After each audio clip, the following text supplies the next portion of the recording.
everybody, and welcome to this episode of Top Deck Thoughts, the Murder Mystery Edition. We're going to be talking about our top 10 cards from Murders at Karlov Manor. And to be honest with you, this was a really hard set to do the top 10 of. There was just a bunch of very good cards with this set. A lot of fun brew rounds, a lot of very powerful cards. In fact, the number one card I think is the most powerful card in the set in my personal opinion. So a little bit of foreshadowing there. But before we get started, we're going to do two things. One is the Honorary Mention, as well as a few news bits. Let's first start with the news bits. News bit 1, I'm actually starting a Patreon now, where I'm going to use it to help do funds for my travels, as well as my future deck tech videos and such, which I want to get back started on that since I was on a little bit of a hiatus for that. There's definitely some cool tiers. You can have some chance for some cool cards, as well as just essentially help with deck building for either for arena brews as well as for EDH based brews, even maybe help contribute with a deck tech and such. I have a bunch of cool tiers. Just check the Patreon site either in the caption down below the comments and you get to see what shenanigans shall be provided. The other news is I'm actually going to be going to 2 MagicCons this year. Specifically, I got invited as a creator to go to MagicCon Chicago as well as MagicCon Amsterdam. Fun fact, this is going to be my first time doing international traveling, which is a little bit overwhelming, but it's going to be fun to expand my boundaries, so to speak. So those are the news. Let's actually get to the Honorary Mention. Now the Honorary Mention this time around is Doorkeeper Thrall. It is a 2-mana flash flying creature that has one really nifty ability, which is creatures and artifacts when they enter the battlefield don't have activated abilities triggered, essentially. More or less, this is very powerful to negate ETPs from artifacts as well as creature-based triggers. Very powerful to have on a 2-mana flash creature. Now, granted, I might be a little bit biased since I did like Elish Norn, Mother of Machines, but there is a difference between 5 mana and 2 mana, and 2 mana at flash. To put it bluntly, being able to cast this when an opponent casts a creature that has a ridiculously strong ETB, like, I don't know, Natali is probably the one I could think of right off the bat, or probably the more popular one in Standard would be a Tratza, to be quite frankly honest. Being able to, while that spell's on the stack, being like, you didn't say the magic words. And just essentially negate the ability.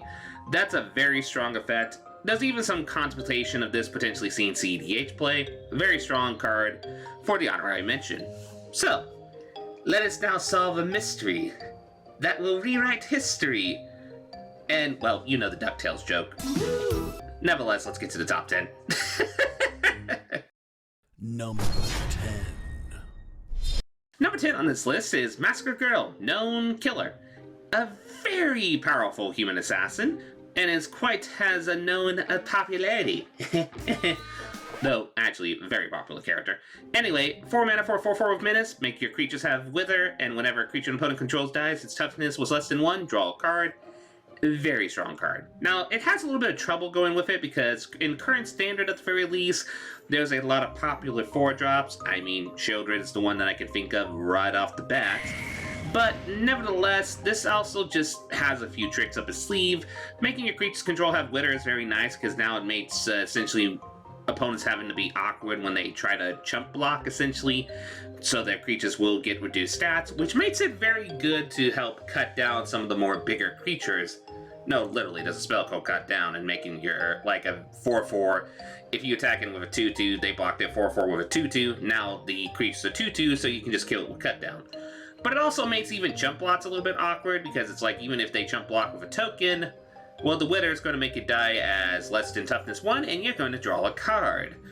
Very strong card. I could see this at least sneaking into Standard in some brews, but most importantly, I could also see this in EDH, mostly in the 99s of some very popular commanders. I mean, Totsroll. Enough said. So yeah, number 10 on the list, Massacre Girl, the Known Killer. Number 9 on my list, and this one is actually pretty much 2 cards are on this specific spot on the list because mostly they are going to synergize very well with one another, and that will be both some 2 very good goblins, which is Crime Novelist as well as Krinko, Baron of the 10th Street. Now, this one, honestly, the joke you can make here is that both of these cards are going to be ridiculously absurd in EDH with Dockside Distortionist. I mean, make a bunch of treasures, sack all those treasures, make a big crime novelist, get a bunch of mana, make a bunch of essentially goblin tokens with the mana that's generated from the crime novelist. I mean, the shenanigans that this is going to do in goblin-based rules should not be underestimated, especially if they have an artifact-based synergy. But even this has a chance potentially in Standard. Like, Standard Goblins has been, like, very close to being a pretty decent archetype. It just needs kind of like one or two more cards, and I do think this is going to do the ticket. The factor is there's a lot of artifact tokens within Standard at the moment, blood tokens, as well as current, as we mentioned before, treasure tokens, and even now the upcoming clue tokens from Honorary Karlov Manor. So just being able to more or less just get some additional synergy when you sacrifice those tokens, either with Krinko's activated abilities to make your goblins bigger, or just through just generally getting the value of the artifact token itself. That's going to have a bunch of really good synergies with these goblins. And Crime Novelists, I mean, there's a reason why the pre-order price for this, at least as of this recording, is... It is quite speculatively, every EDH player is keeping their eye on this card because, well, yet again, Dockside Distortionist. Or pretty much any commander that has a treasure-based synergy, Prosper, you know, all that stuff. Any deck that pretty much makes a lot of treasures are looking at Crime Novelists and being like, oh, I got a novel of you to write of my inevitable victory. So, number 9 on the list, some pretty good gobbos in my opinion. Number 8 on this list, and this one is also another very powerful card for multiple formats, and that is Downey, Streetlights Workout. Now, a free mana 2/2 doesn't look like much at first glance, but this is actually probably one of the more stronger cards in the set. Just being able to make your creatures power 2 or less not be blocked by creatures with power 3 or greater, that's very good if you're a go-wide strategy. Especially if you can just make it where they don't block, and then once they're done with the declare blocker steps, then you do your Trumpet Blast and just deal a buttload of damage. That's very strong. But the main highlight, the main thing that's making this card the talk of the town, is literally that secondary ability. If an ability of a creature you control with power 2 or less triggers, that ability triggers an additional time. A lot of people have been talking about the silly shenanigans you can do because of this ability, and being on a 3-drop is not anything to sneeze at. Like, you can essentially collect a company into it for like older formats like Pioneer or Modern, but even like in EDH, everybody's just talking about, like, well, as we already said again with number 9, Dockside Distortionist, but this also works with a bunch, and I mean a bunch of cards in the card pool in EDH. Like Timna is the one that everybody talks about essentially. I'll put it like this. It gets to the point that if one of the more fairer things you could do with Downey Streetlight Lookout in Commander is literally Solemn Simulacrum, which literally is when it enters the battlefield, you now can search up for 2 lands put onto the battlefield tap, and then when it dies, you get to draw 2 cards. And that is one of the more fairer things you can do with the card. Absolutely absurd. I even also think this has a chance in Standard, mostly because Downey Streetlight Lookout does make a turn for more or less Deep Cavern Bat really good, just being able to take 2 cards out of your opponent's hand, and there's a lot of powerful early game drops that activate ability getting twice thanks to Downey will be very strong. So, number 8, Downey Streetlight Lookout without a sweateroni to the pepperoni. Number 7 on this list, and this is still a personal favorite of mine upcoming into the EDH format, and that has got to be the Doppelgain. This is just a ridiculously absurd card that can scale really quickly. Ets or green and blue for each Ets target permanents, copy it Ets times. That can be ridiculously absurd in the right deck. Like, at its basis, like for Standard is probably where it's going to be the most innocent, potentially, and that's because it's mostly more or less more of the time just going to be a 5-mana clone. But as I stated before, there's a lot of really greedy cards currently in the Standard format that getting a 5-mana copy of it is not going to feel bad. Like, say, oh, I don't know, Natali, Natratza, maybe even a Shieldred. Like, getting a token copy is going to be pretty good. I'm not going to lie on that. And then if you are in a ramp deck or you are in EDH, then this card just gets completely absurd. Like, if you can get Ets 2, think about it.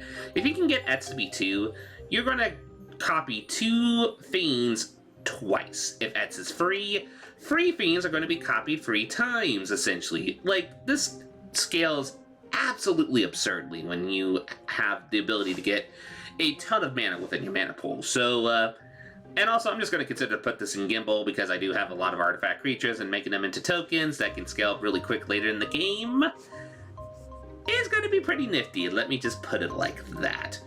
As well as I should mention, this is target permanent, so you can also target lands, planeswalkers, and such. Though you do have to be cautious of the legendary rule, but if you have stuff like a Mirrorbots out, that should be alright, but still something to keep in mind. Nevertheless, number 7 on this list has got to be the Doppelgain. Number 6 on this list, and this is a very powerful continuation of a free color pip card cycle, which is the charm cycle of essentially free monocolor pips. And this time, we got the Druid's Charm, the green variation of this cycle. A very strong card. It's at instant speed, being able to search for any land of any type put on the battlefield tap. Free mana ramp doesn't sound like much, but one that can let you tutor for any land, it's going to be very powerful in a lot of archetypes, especially archetypes that can run stuff like Field of the Deck or Field of the Dead or any like utility-based lands. They are going to love this card. And then just being able to incidentally bite something is also very nice, as well as just being able to destroy a target artifact and enchantment. Never argue with versatility. So number 6 on this list, it's gotta be Druid's Charm. Just a very strong Magic the Gathering card. Number 5 on this list, and this is one of the main characters of the upcoming set, and that is Prof, Master Sleuth. Now this one is a free mana free that has Vigilance, and then it also enters the battlefield and investigates, which makes a clue token.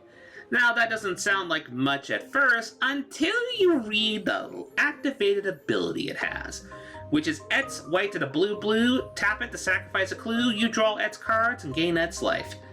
If you are having a little bit of a deja vu, if you're an older Magic player, you probably will remember that as Sphinx Revelation. So we literally got an activated ability that as long as we sacrifice a clue, we get a Sphinx Revelation within Standard. That is really silly. Like, and the thing is, this card by itself is perfectly fine. A free mana free Vigilance can attack in, block, being able to get the clue token out of it's fine, but then using that activated ability to get a Sphinx Rev is absolutely absurd. There also should be considered the context here that we also are going to be coming into a Standard, as well as other formats, that has Agatha's Soul Cauldron into it. So literally, if you throw the detective within the stew... Actually, that's a little bit dark putting it like that.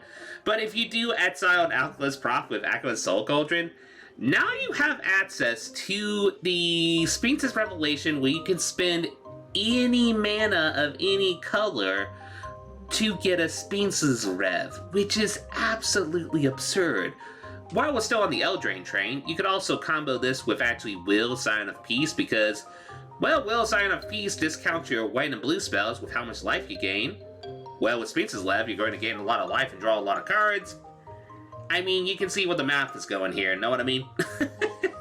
Little bit of value. I would not be surprised if any Will, Sign of Peace decks for Commander is going to consider putting Prof in their deck design because of the strength of being able to have access to a second Sphinx Revelation within their deck design. Nevertheless, number 5 on the list must be the Master Sleuth himself, Prof. Number 4 on this list, and this one is a very powerful vampire, which is the Vaal Ripper. 6 mana for free block is a little bit costly, but you do get a very strong ability with this card. A 6/5 flyer with ward, sacrifice a creature, and then whenever any creature dies, target opponent loses 2 life and gain 2 life.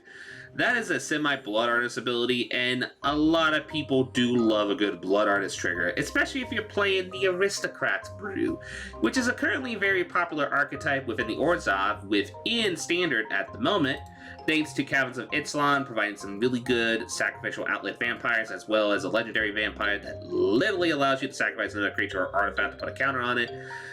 I do think an Orzhov vampire list is going to probably get a little bit better with Vaal Ripper in the format, to be quite frankly honest with you.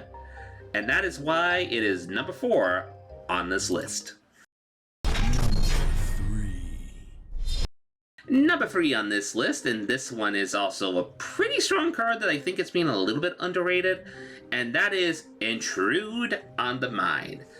This is technically... Now, some people will want to say that this is essentially a fact or fiction, to be honest. Though, more realistically, the better comparison is it's a Steam Augury, and Steam Augury didn't really see much play in Standard. So, why am I saying Intrude on the Mind is my number 3 card on the list? Honestly, it's just because the fact you get that Fopter. The Fopter is the thing that actually makes this from a significantly better Steam Augury. Being able to, like, say, separate a card into a 3 pile and then a 2 pile, so your opponent has a weird choice of being like, okay, I'm either going to give you 3 cards and you're going to make a 2/2 Fopter that also mills those cards, which is, hey, relevant for reanimated strategies, something to keep in mind, wink wink, nod nod. Or I'm going to make you draw 2 cards and then get a free Fopter. That is going to be more relevant than you think, especially with some powerful 2 and free drop creatures in Standard, where blocking them is going to be a lot more awkward with Intrude on the Mind, cast at instant speed. During your opponent's combat step, they attack in, you do the Intrude on the Mind, you make the Fopter, you can block the way you want to, and you make your opponent have a hard choice of being like, okay, do I give them this size Fopter or this size Fopter, or what type of card draw I'm going to give them. There's even some circumstances where you're going to maybe have it where you're going to have one pile where it's 5 cards and one pile is 0 cards, and your opponent has to decide, do I want them to have 5 cards, or do I want them to mill them and then have to deal with a 5/5 Fopter that might attack me for potential lethal? Like, you're going to have circumstances where this is going to be very awkward for your opponent. So, number 3 on this list, without a sweat, it's Intrude on the Mind. It's a lot better than Steam Augury. I get the Steam Augury comparisons, I get the Browbeat comparisons, trust me, I get it, but this card is a lot better than you think. Just trust me on this. Number 2. My number 2 card in this list, and we gotta have a Planeswalker somewhere on this list, even though now we're going through sets where one Planeswalker for only each set. But still, this Planeswalker is very good. It's Kaya's Spirit's Justice. I love this design. Now, when you first look at it, it looks like a big bunch of word text, but the basic way you gotta look at this card is this. Essentially what it's saying here, that anytime you exile a card from either anywhere in your graveyard that's a creature card, through either any method, you can take any token you have on the battlefield, it could be a creature token, a clue token, any token, even a blood token, and then transform it into a copy of the creature that gets exiled with the ability as that, essentially a copy of that creature that has flying. That is a very strong static ability, don't sleep on that, but also just all the modes are relevant. The +2 being able to surveil 2 and then exile a card from the graveyard. You can use this to exile a card from your opponent's graveyard to help do graveyard hate against like reanimated based strategies. You can also do it on your own graveyard as well if you already have a token in play, and then if you don't need a creature but you want to have like an aggressive creature to attack in with flying, that's very good. The +1, just being able to make a spirit token itself, it helps protect Kaya, which is very good. And then the -2 itself, just being able to exile a target creature you control, which then triggers Kaya's Spirit Justice ability. And then for each other player, you exile up to one target creature they control. This is going to be a pretty strong ability, being able to exile some very powerful creatures your opponent controls. Exiling it is a lot more better than destroying, especially in a format that has a bunch of reanimation variants. I just love the versatility of this card, and it kind of makes you go play Reanimator in kind of like a different method. We got so used to the factor of reanimating stuff with strong ETBs and such, like, you know, your Tali's Atraxas. I'm kind of a broken record saying that. But this time around, you kind of want to approach the reanimated strategy with Kaya a little bit differently. Since you're essentially transforming a token into a copy of the creature that got exiled, you're not going to get the ETB, well, unless you do some various clone shenanigans, but that's another story. So you have to actually more look at really good creatures that just more or less are just good attackers, or maybe have a good combat damage trigger, like, I don't know, maybe that Vaal Ripper we talk about. If we go to EDH, I already mentioned this on TikTok, but hey, you can make a token literally into Phage the Untouchable and attack an opponent for lethal and not have to worry about losing the game. That's ridiculously absurd. So yeah, number 2 on this list, without a sweat, it has to be Kaya Spirit's Justice. I just love the design of this card, and I do love kind of like how you can uniquely brew around it, but nevertheless, it's still just a very versatile planeswalker in my personal opinion. Number 1. So, some of you might be wondering, what is my number 1 card of Murders at Karlov Manor? Well, to solve that mystery, we gotta get everybody gather around. Let's talk about this mastermind of this criminal of a card. But to do that, we have to reenact the crime. Reenact the Crime, I'm just gonna be honest, is probably one of the more busted cards in this set. Sure, free blue, don't get me wrong, but an instant spell that allows you to exile a target non-land card in a graveyard that was put there from anywhere this turn, then you copy it, and then you may cast a copy. This doesn't look like much at first, and you kind of look at it thinking it looks a little janky. That was my first thought as well, and I was like, oh, I like janky cards. Let's think about all the case scenarios you could play with this card. And the more I go through the scenarios of how you can brew around this card, I came to one solid conclusion. This card's going to do some crimes. Okay, let's think about this naturally. Now, you think at first that getting a card into the graveyard is a little bit hard to get to timing on Reenact the Crime. On the contrary, no. There's a lot of looters in this format, in Standard as well as other formats, just like cheap 2-mana, 1-mana looters, that you can relatively easily just be able to draw and then discard a card, and then throw a card in there that you want to cast with Reenact the Crime. Very easily. There's also aspects of this where you can also just use this as graveyard hate against your opponent, where your opponent's like, oh, I'm going to discard this Atraxa that I'm going to reanimate later, and you're like, I'm going to exile it at your instep and then get my own Atraxa. Thank you kindly, opponent, for your contribution. There's even also aspects where you can even force it by doing hand disruption, like, 5 mana, essentially turn 1, or not turn 1, but turn 5, do a Foxy's, and then take their most biggest thing, and then do Reenact the Crime. That's going to be gross when people realize they can do that. There is also just the factor that you can just use this to copy any type of spell. So your opponent decides to do, like, say, at your instep, they decide to do a Intrude on the Mind, as we were talking about, you'll be like, you know what? That's a really good spell, opponent. Why don't I have my own Intrude on the Mind as well, and we can do this, both do the Steam Augury Thopter Generation shenanigans, shall we?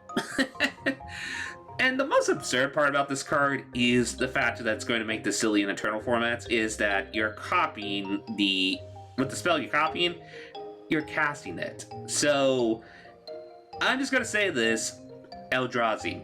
Eldrazi has a bunch of powerful cast triggers, so you can literally, like, turn 4, have your 2 mana or 3 mana looter loot essentially a Emrakul, the Promised End, or an Ulamog, the Ceaseless Hunger, into the graveyard. You cast Reenact the Crime, and you literally have a turn 4 Eldrazi Titan with its cast trigger. That is absolutely absurd. The only thing that's making this not absolutely busted is the free blue. And really the question we have to really test when we play it in the meta is if it's going to feel alright to copy like a free or less mana spell with this if we need to. Like, is it worth it to use this to cast, like, say, a Shield's Edict to try to remove an opponent's problematic thing before you go do your own shenanigans with it and such? Because if it's Din, like, in that sense, where it's more versatile as a mid-range to Din late game, kind of like Shenanigans, where you do copy some of the more less impactful spells, then this card is absolutely busted. But at itself, it's a brew around, and if the opponent can brew around this appropriately, oh dear sweet mercy, it is going to cause some shenanigans. Whew! I am not anticipating turn 4 Eldrazi's. And that, y'all, is my top 10 cards of Murder at Karlov Manor. What are your personal favorites? If you have any, just write them down in the comments below. If you haven't followed yet, you can subscribe and like this video. That would be much appreciated. Nevertheless, I hope you all have a lovely day. As they say, hip hip hooray! Being able to make creatures get smaller after pretty much going through combat blocks, as well as like chunks, blah blah blah blah blah blah blah blah blah blah. We're just going to skip. That is very strong. It's also a vampire, and we have been kind of seeing a vampire aristocrats like brew in Standard, especially with stuff like the legendary 2-drop that is a sack outlet for anything.